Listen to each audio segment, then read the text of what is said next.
often try to enter the work using the frame person, role, and system.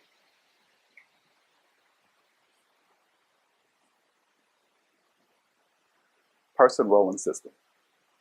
And I use that frame because if you want to engage, you got to start thinking about why would someone want to connect with your energy? Why would someone want to relate to you? And so I start by really trying to understand who I am and how do I want to show up. And so I often say that I show up angry all the time.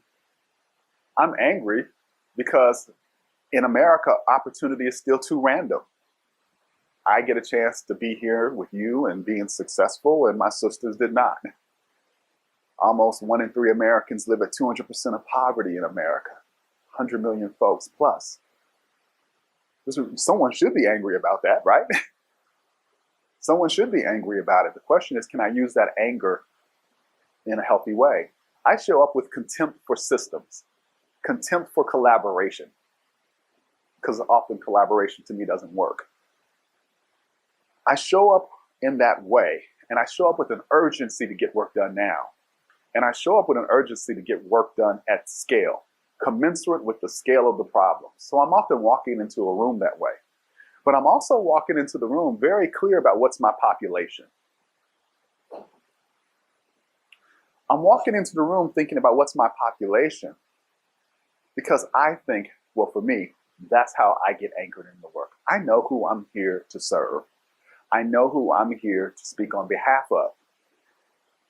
I'm here to speak on behalf of the 100 million in America living at 200% of poverty. So when I walk in a room, I'm not representing foundation interests.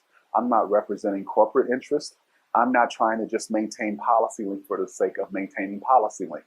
I'm representing those folks who aren't in the room. And sometimes we get lost because we're not really clear about who do we want to get results for. Does that make sense? When you get into a room and people want to seduce you with job opportunities, or when you start collaborating and people reduce everything down to the most basic mediocre thing that the whole collaborative could agree to, people choose to be quiet and just do that because reality was they didn't know why the hell they were in the room in the first place. It wasn't anchored in this. And I'm sure you've seen collaboratives start off with these noble, high and mighty goals and then devolve straight to the mean, right? The most mediocre thing possible. I'm going to try to push through that because that's how I'm showing up in the work. So I want you to think about what is your person? When you walk over the threshold and come into a place to do some work, how does your person show up? My person, you're hearing me give you some clear signals. My person is showing up wanting to get results. My person shows up caring about this population. And my person is showing up caring about doing tough work at scale.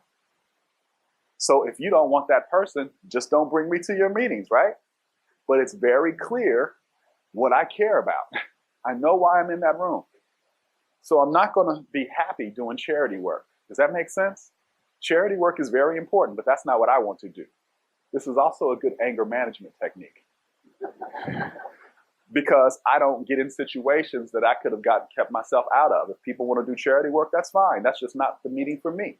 If folks don't want to collaborate in big ways, fine. That's just not for me. So it's important to know who you are because that's how you can stay in relationship with people. It's no sense in going to a meeting about charity and beating up the folks in that room who are doing good work in that domain simply because I'm out of alignment. Does that make sense? So I want you to think about your person. How do you show up to do the work? Do you know why you're showing up? Do you know what you care about? Do you know what you want to do in the world?